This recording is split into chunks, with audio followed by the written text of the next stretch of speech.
Hi, hello, welcome to my channel. It's me, Bookish ASMR. I hope you're having a lovely morning, evening, or whatever time it happens to be. Tonight we're going to continue reading Pride and Prejudice. We are reading chapter 8. If you've missed chapters 1 through 7, I will link the playlist in the description. But without further ado, let's get into chapter 8.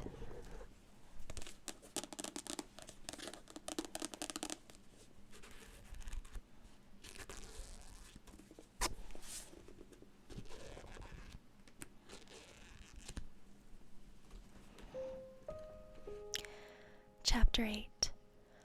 At 5 o'clock the two ladies retired to dress, and at 6:30 Elizabeth was summoned to dinner.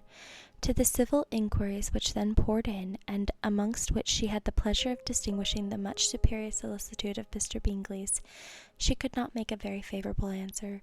Jane was by no means better. The sisters, on hearing this, repeated 3 or 4 times how much they were grieved, how shocking it was to have a bad cold, and how excessively they disliked being ill themselves, and then thought no more of the matter. Their indifference towards Jane, when not immediately before them, restored Elizabeth to the enjoyment of all her original dislike. Their brother, indeed, was the only one of the party whom she could regard with some complacency. His anxiety for Jane was evident, and his attentions to herself most pleasing, and they prevented her feeling herself so much as an intruder as she believed she was considered by the others. She had very little notice from any but him. Miss Bingley was engrossed by Mr. Darcy, her sister scarcely less so, and as for Mr. Hurst, by whom Elizabeth sat, he was an indolent man who lived only to eat, drink, and play at cards, who, when he found her to prefer a plain dish to a ragout, had nothing to say to her. When dinner was over, she returned directly to Jane, and Miss Bingley began abusing her as soon as she was out of the room. Her manners were pronounced to be very bad indeed, a mixture of pride and impertinence. She had no conversation, no style, no taste, no beauty. Mrs. Hurst thought the same, and added, "She has nothing, in short, to recommend her, but being an excellent walker. I shall never forget her appearance this morning. She really looked almost wild." "She did indeed, Louisa. I could hardly keep my countenance. How very nonsensical to come at all. Why must she be scampering about the country because her sister had a cold? Her hair so untidy, so blowsy. Yes, and her petticoat. I hope you saw her petticoat.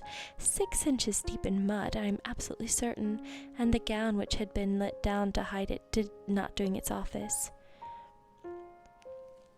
"Your picture may be very exact, Louisa," said Bingley, "but this was all lost upon me. I thought Miss Elizabeth Bennet looked remarkably well when she came into the room this morning. Her dirty petticoat quite escaped my notice."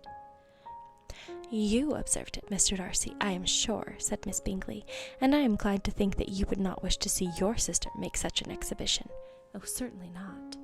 "To walk 3 miles, or 4 miles, or 5 miles, or whatever it is, above her ankles in dirt, and alone, quite alone. What could she mean by it? It seems to me to show an abominable sort of conceited independence, a most country-town indifference to decorum." "It shows an affection for her sister that is very pleasing," said Bingley. "I am afraid, Mr. Darcy," observed Miss Bingley, in a half-whisper, "that this adventure has rather affected your admiration for her fine eyes." "Not at all," he replied. "They were brightened by the exercise." A short pause followed his speech, and Mrs. Hurst began again. "I have an excessive regard for Jane Bennet. She is really a very sweet girl, and I wish with all my heart she were well settled. But with such a father and mother, and such low connections, I am afraid there is no chance of it." "I think I have heard you say that their uncle's an attorney in Meryton?" "Yes, and they have another who lives somewhere near Cheapside." "That is capital," added her sister, and they both laughed heartily. "If they had uncles enough to fill all Cheapside," cried Bingley, "it would not make them one jot less agreeable." "But it must very materially lessen their chance of marrying men of any consideration in the world," replied Darcy. To this speech Bingley made no answer, but his sisters gave it their hearty assent, and indulged their mirth for some time at the expense of their dear friend's vulgar relations. With a renewal of tenderness, however, they repaired to her room on leaving the dining parlour, and sat with her till summoned to coffee. She was still very poorly, and Elizabeth would not quit her at all till late in the evening, when she had the comfort of seeing her asleep, and when it appeared to her rather right than pleasant that she should go downstairs herself. On entering the drawing-room, she found the whole party at loo, and was immediately invited to join them, but suspecting them to be playing high, she declined it, and making her sister the excuse, she said she would amuse herself for the short time she could stay below with a book. Mr. Hurst looked at her with astonishment. "Do you prefer reading to cards?" he said. "That is rather singular." "Miss Elizabeth Bennet," said Miss Bingley, "despises cards. She is a great reader, and has no pleasure in anything else." "I deserve neither such praise nor such censure," cried Elizabeth. "I am not a great reader, and I have pleasure in many things." "In nursing your sister, I am sure you have pleasure," said Bingley, "and I hope it will soon be increased by seeing her quite well." Elizabeth thanked him from her heart, and then walked towards a table where a few books were lying. He immediately offered to fetch her others, all that his library afforded. "And I wish my collection were larger for your benefit and my own credit, but I am an idle fellow, and though I have not many, I have more than I ever look into." Elizabeth assured him that she could suit herself perfectly with those in the room. "I am astonished," said Miss Bingley, "that my father should have left so small a collection of books. What a delightful library you have at Pemberley, Mr. Darcy." "It ought to be good," he replied. "It has been the work of many generations." "And then you have added so much to it yourself. You are always buying books." "I cannot comprehend the neglect of a family library in such days as these." "Neglect! I am sure you neglect nothing that can add to the beauties of that noble place. Charles, when you build your house, I wish it may be half as delightful as Pemberley." "I wish it may." "But I would really advise you to make your purchase in that neighbourhood, and take Pemberley for a kind of model. There is not a finer county in England than Derbyshire." "With all my heart, I will buy Pemberley itself if Darcy will sell it." "I am talking of possibilities, Charles." "Upon my word, Caroline, I should think it more possible to get Pemberley by purchase than by imitation." Elizabeth was so much caught up by what passed as to leave her very little attention for her book, and soon laying it wholly aside, she drew near the card table and stationed herself between Mr. Bingley and his eldest sister to observe the game. "Is Miss Darcy much grown since the spring?" said Miss Bingley. "Will she be as tall as I am?" "I think she will. She is now about a Miss Elizabeth Bennet's height, or rather taller." "How I long to see her again! I never met with anybody who delighted me so much. Such a countenance, such manners, and so extremely accomplished for her age. Her performance on the pianoforte is exquisite." "It is amazing to me," said Bingley, "how young ladies can have patience to be so very accomplished, as they all are." "All young ladies accomplished? My dear Charles, what do you mean?" "Yes, all of them, I think. They all paint tables, cover screens, and net purses. I scarcely know anyone who cannot do all this, and I am sure I never heard a young lady spoken of for the first time without being informed that she was very accomplished." "Your list of the common extent of accomplishment," said Darcy, "has too much truth. The word is applied to many a woman who deserves it no otherwise than by netting a purse or covering a screen. But I am very far from agreeing with you in your estimate of ladies in general. I cannot boast of knowing more than half a dozen in the whole range of my acquaintance that are really accomplished."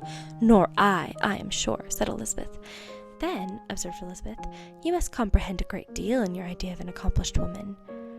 "Yes, I do. I comprehend a great deal in it." "Oh, certainly," cried his faithful assistant. "No one can be really esteemed accomplished who does not greatly surpass what is usually met with. A woman must have a thorough knowledge of music, singing, drawing, dancing, and the modern languages to deserve the word. And besides all this, she must possess a certain something in her air and manner of walking, the tone of her voice, her dress and expressions, or the word will be but half deserved."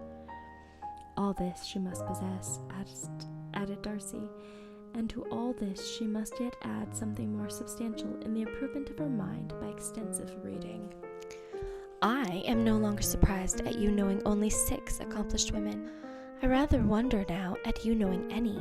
"Are you so severe upon your own sex as to doubt the possibility of all this?" "I never saw such a woman. I never saw such capacity and taste and application and elegance as you describe united." Mrs. Hurst and Miss Bingley both cried out against the injustice of her implied doubt, and were both protesting that they knew many women who answered this description when Mr. Hurst called them into order with bitter complaints of their inattention to what was going forward. As all conversation was thereby at an end, Elizabeth soon afterwards left the room. "Eliza Bennet," said Miss Bingley, when the door was closed on her, "is one of those young ladies who seek to recommend themselves to the other sex by undervaluing their own, and with many men I dare say it succeeds, but in my opinion it is a paltry device, a very mean art." "Undoubtedly," replied Darcy, to whom this remark was chiefly addressed. "There is meanness in all the arts which ladies sometimes condescend to employ for captivation. Whatever bears affinity to cunning is despicable." Miss Bingley was not so entirely satisfied with this reply as to continue the subject. Elizabeth joined them again, only to say that her sister was worse, and that she could not leave her. Bingley urged Mr. Jones being sent for immediately, while his sisters, convinced that no country advice could be of any service, recommended an express to town for one of the most eminent physicians. This she would not hear of, but she was not so unwilling to comply with their brother's proposal, and it was settled that Mr. Jones should be sent for early in the morning, if Miss Bennet were not decidedly better. Bingley was quite uncomfortable. His sisters declared that they were miserable. They solaced their wretchedness, however, by duets after supper, while he could find no better relief to his feelings than by giving his housekeeper directions that every possible attention might be paid to the sick lady and her sister. That's it for chapter 8. I hope you enjoyed it. If you don't want to miss the rest of the story, please like this video and subscribe to my channel. I hope you have a good night and that you wake well rested for the day tomorrow.